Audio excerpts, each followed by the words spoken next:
Welcome to another episode of People Pod. Imagine, if you will, just being a teenager.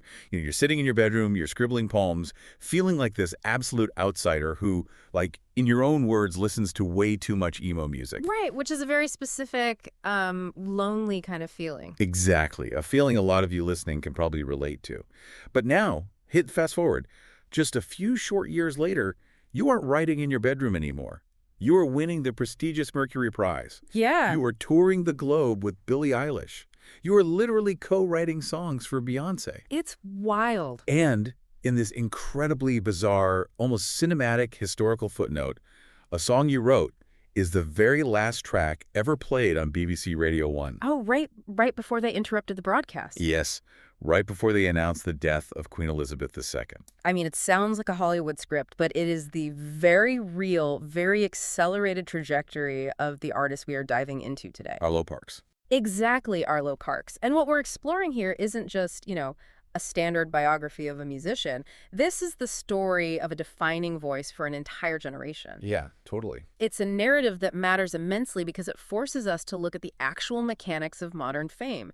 Like, what actually happens when deeply personal, painfully vulnerable art catapults a young person from complete obscurity to global recognition. Right, and the severe, almost inevitable burnout that follows that kind of exposure. Yeah, the psychological toll of basically commodifying your own trauma, and ultimately how an artist manages to rebuild herself and her sound from the ground up. When I look at her sudden rise, it feels exactly like catching lightning in a bottle, but then having to figure out how to hold the glass without getting completely burned. That is a great way to put it. Because before we get into the Grammy nominations, the massive tours, and that eventual breaking point, we really need to understand the linguistic and emotional foundation of the person holding that bottle. Because her real name isn't actually Arlo Parks, is it? No, it's not. The girl behind the moniker is Anais Marinho. Okay. She was born in August 2000 and raised in Hammersmith, West London. And to really understand the texture of her lyricism, you just cannot separate her art from her incredibly rich, diverse background. Okay. She is of half Nigerian, a quarter Chadian, and a quarter French descent. Her mother was actually born in Paris, and Anais learned to speak French before she even learned English. I want to pause on that detail for a second because it feels crucial. Oh, it is. If you learn a romantic language like French before English, it completely wires your brain for a different kind of storytelling. Yeah, absolutely. You are navigating multiple cultures and multiple syntaxes before you even hit grade school. It builds this structural capacity for observation. You're hitting on the exact mechanism of her songwriting. When you exist between cultures, you naturally become an observer. You learn to watch how people interact, how words carry different weights. Yeah. And then you combine that cosmopolitan, multilingual background with the very universal, very messy reality of just being an awkward teenager. And there's this one specific self-penned autobiographical snippet from her early Spotify profile that captures this beautifully. Oh, I love this quote. Yeah, she described herself as, quote,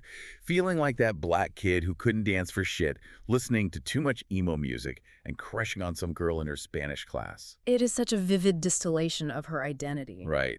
I read that and immediately felt like she was preemptively rejecting any box the industry might try to put her in. Totally. She's claiming the awkwardness. It's hyper-specific, yet it resonates with anyone who has ever felt out of place.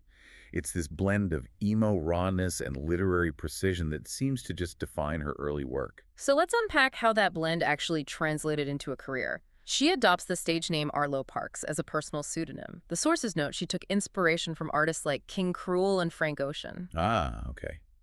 Creators who are known for atmospheric, deeply emotional soundscapes. Exactly. By 2018, she actively starts pursuing music, uploading demo tracks to BBC Music Introducing. And the radio presenters hear the raw potential, it catches fire, and they pass it to a manager at Beatnik Creative. Wow, that fast. Yeah. By November 2018, she makes her solo debut with a track called Cola. The lyrics in Cola are what stop me in my tracks. They're amazing. She's barely an adult when she writes this, but she delivers a line about betrayal that feels so lived in. She describes it as a reminder that betrayal is inevitable when it comes to pretty people that think flowers fix everything. It's a devastatingly sharp observation. Right. It doesn't just say you hurt me, it critiques the superficiality of the apology. And what fascinates me is the physical environment where this level of songwriting was being captured. Like, we throw around the term bedroom pop as a genre, but in her case, it was a literal description of the acoustics. Yeah, quite literally. Her early EPs, like Super Sad Generation and Sophie, they were recorded in highly intimate spaces. We're talking about her actual home in southwest London and a local Airbnb in the Angel District of London with her producer Gianluca Bucciolati. And that location is vital to understanding why listeners connected with her so deeply. Think about the acoustic mechanics of recording in an Airbnb. It's not glamorous. No, you aren't in a sterile, soundproofed $1 million studio. You are capturing the ambient noise of a residential street, the slight echo of a regular plaster wall. The unpolished, immediate proximity of the vocal take. Right. When you listen to those early tracks through headphones, your brain subconsciously registers that physical space. It creates a false sense of physical intimacy. A parasocial bond. Exactly. A bond where you feel like you are sitting on the floor of that room with her while she sings. It strips away the barrier between the artist and the audience. It really does. But that lack of a barrier is incredibly overwhelming when you're the artist experiencing it for the first time. There's a detail from the sources that illustrates this perfectly. Oh, at the festival? Yeah, in May 2019, she plays her first ever gig at the Great Escape Festival in Brighton. And the experience of performing these deeply private thoughts to a room full of strangers is so intense that she simply cries at the end of the set. I mean, it highlights the psychological whiplash of her rapid ascent. She heavily cites literary influences like Sylvia Plath and Elliott Smith. Heavy hitters. Yeah, and by blending that stark confessional poetry with modern, intimate production, she wasn't just making music. She was giving her generation a new vocabulary to process their own melancholy. She was bridging the gap between classic literature and Gen Z indie pop. Which brings us to the most surreal, unavoidable turning point in this entire story. The pandemic. Right. You have this artist who literally defines bedroom pop. She creates these intimate, comforting, sonic landscapes for lonely teenagers. And then suddenly the calendar turns to early 2020. And the entire world is literally trapped inside their bedrooms during the COVID-19 lockdowns. It's as if she accidentally engineered the exact soundtrack for a global crisis. The convergence of her sound and that historical moment is just extraordinary. It really is. In May 2020, right in the terrifying, isolating thick of the pandemic, she releases the singles Eugene and Black Dog. Oh, Black Dog. Yeah, Black Dog in particular just explodes. It becomes BBC Radio 1's Tune of the Week, but more importantly, it becomes an anthem of comfort. Yeah. For millions of people who are suddenly cut off from their support networks and struggling with their mental health, that song became a lifeline. I want to ask you, listening, to think back to where you were in May 2020. Think about the art, the music, or the shows that kept you grounded when the world felt entirely unmoored. For a massive segment of the population, Arlo Parks was that anchor. And that momentum just snowballs. In January 2021, she drops her debut album, Collapsed in Sunbeams. Which, staying true to her literary roots, is a title she borrowed from a line in author Zadie Smith's book On Beauty. Oh, that's such a great detail. And the success of that debut is just staggering. It peaks at number 3 on the UK albums chart. Wow. She wins the Mercury Prize for Best Album. She takes home the Breakthrough Artist Award at the Brit Awards. She earns nominations for Best New Artist and Best Alternative Music Album at the Grammys. So the intimate Airbnb sessions are completely in the rearview mirror at this point. Completely. She is suddenly the opening act for absolute stadium titans like Harry Styles, Phoebe Bridgers, and Clairo. But this is where the narrative requires us to look at the machinery behind the music. Yeah, the human costs. Right, because the human nervous system is simply not built to sustain that kind of velocity. You go from writing poems in isolation to carrying the emotional weight of a traumatized global audience. All while navigating the physical exhaustion of relentless international touring. Exactly. And in September 2022, right in the middle of this massive wave of success, the machine breaks down. It had to. She cancels her U.S. tour dates, citing severe mental health concerns. And her statement to her fans was devoid of PR spin. It was brutally flat. She just said, quote, "I am broken." It is a sobering, necessary reality check for the industry and the audience. We really have to examine the paradox of Arlo Parks during this era. How so? Well, here is a young artist who provided immense comfort, profound healing, and emotional articulation to an entire generation of listeners. But the very process of doing that, Of constantly reopening her own wounds on stage night after night. yes, of being the emotional sponge for millions of fans and traveling the globe without rest, it ultimately depleted her own mental reserves to zero. It's the equivalent of being a therapist for millions of people, but never being allowed to take a day off or seek therapy yourself. Exactly. And if you relate this to the broader hustle culture that so many of us experience, the pressure to capitalize on momentum is immense. When you are the hot new thing, the industry dictates that you strike while the iron is hot. You don't turn down a U.S. tour. Right, which is why we really need to emphasize the sheer courage it took for her to pull that emergency brake. The music industry is a logistical juggernaut. Canceling a tour means stopping a massive financial engine. It's a huge deal. To stand up in the middle of that pressure cooker, set a hard boundary, and say, I have to stop or I will not survive this, it requires an incredible amount of self-awareness. It was an act of self-preservation that probably saved her life and her art. So the crucial question becomes, how do you come back from that? Like, how does an artist actually rebuild her sound and her mind after hitting such a public breaking point? The first step is radically changing the environment. She relocates to Los Angeles, seeking a completely different pace, climate, and creative scenery. A fresh start. Yeah, she channels that deliberate process of rebuilding into her second studio album, announced in early 2023, titled My Soft Machine. And keeping with her signature style of referencing other art forms, that title actually comes from a line of dialogue in the 2019 Joanna Hogg film, The Souvenir. Oh, nice catch. And this entire era of her career is heavily marked by the exploration of what it means to actually heal. Right, because healing isn't just bubble baths and face masks. No, it's psychologically complex. You see this vividly illustrated in the track Pegasus, which features Phoebe Bridgers. Someone she had grown close to through the shared experience of touring and performing. Exactly. I found her explanation of Pegasus absolutely fascinating. She stated that the song is about experiencing the warmth and lightness of good love for the first time. But she paired that with his brilliant insight. About the absence of chaos. Yes. She noted how the absence of chaos and the presence of a genuinely healthy connection can actually be terrifying when you aren't used to it. That is a profound psychological truth. When your baseline for years has been anxiety, burnout, heartbreak, or the adrenaline of a tour, your nervous system gets wired for threat. Right. When you finally achieve peace, your brain doesn't know how to process it. It feels unsettling. You are constantly waiting for the other shoe to drop. Wow. Yeah. And this period of seeking stability also brought her personal life into the spotlight.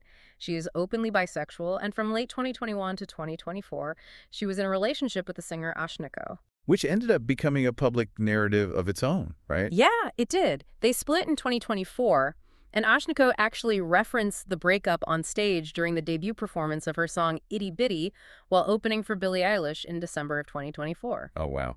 It just goes to show that even when you are desperately seeking the absence of chaos, if you are dating within the industry, your personal life is still unfolding in front of very large, very vocal audiences. The lack of privacy is the tax of fame.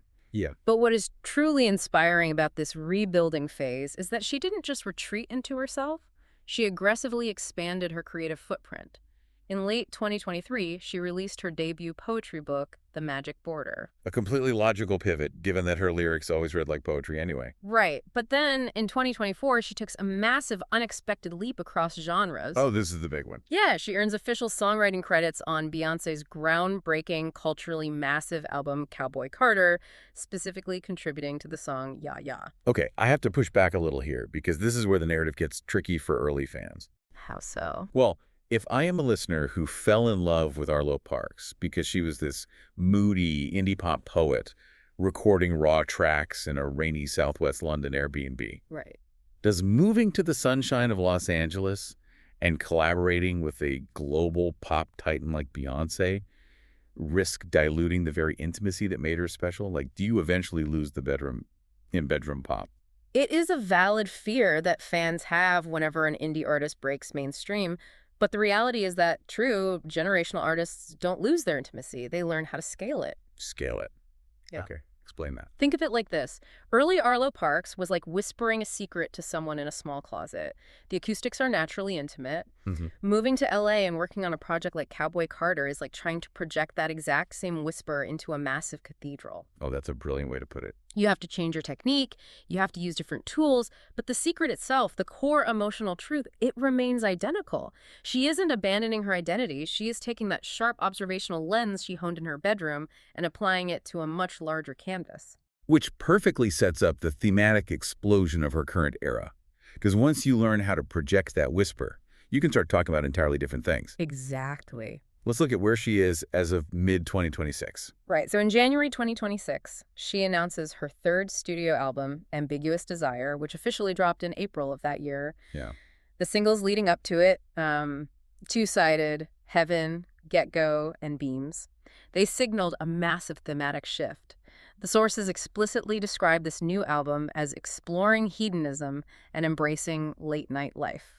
This character arc is honestly incredible when you step back and look at the trajectory. It is a complete metamorphosis. You start with this introverted teenager, trapped in her feelings and her literal bedroom in London.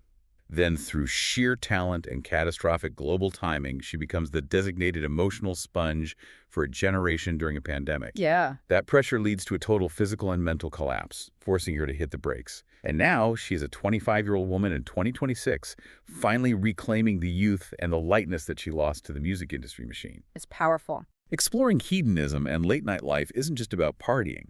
It feels like a radical reclamation of her own bodily autonomy. She is experiencing freedom and desire on her own terms, completely detached from the sad girl trope that made her famous. That reclamation is the most vital part of her story. And if we bring this back to your opening thought, About catching lightning in a bottle and trying not to get burned. yes, Arlo Parks is a testament to the undeniable power of pure, unfiltered vulnerability. Her early music resonated because it was structurally brilliant but emotionally raw. Yeah. However, her journey serves as a necessary warning about the human cost of our consumption. When we, as a culture, consume an artist's trauma, when we use their pain as the primary tool to heal our own isolation, a real physical and mental toll is extracted from the person providing that comfort. That's so true. She survived the crushing machinery of sudden fame precisely because she possessed the wisdom to know when to stop being a savior and start saving herself. It recontextualizes how we listen to our favorite records entirely. Hmm. And it leaves you, the listener, with something pretty heavy to mull over the next time you put your headphones on. Think about the music, the film, or the book that comforted you during your darkest, loneliest moments. That piece of art was likely created by a real human being who was just as overwhelmed and just as scared as you were. Right. So how do we, as fans, balance our deep, very real connection to an artist's personal pain with their fundamental right to heal, to evolve, and sometimes to just put down the burden and go out dancing? It's a question we all need to ask ourselves. Thanks for listening to People Pod. Keep tuning in for more stories worth knowing.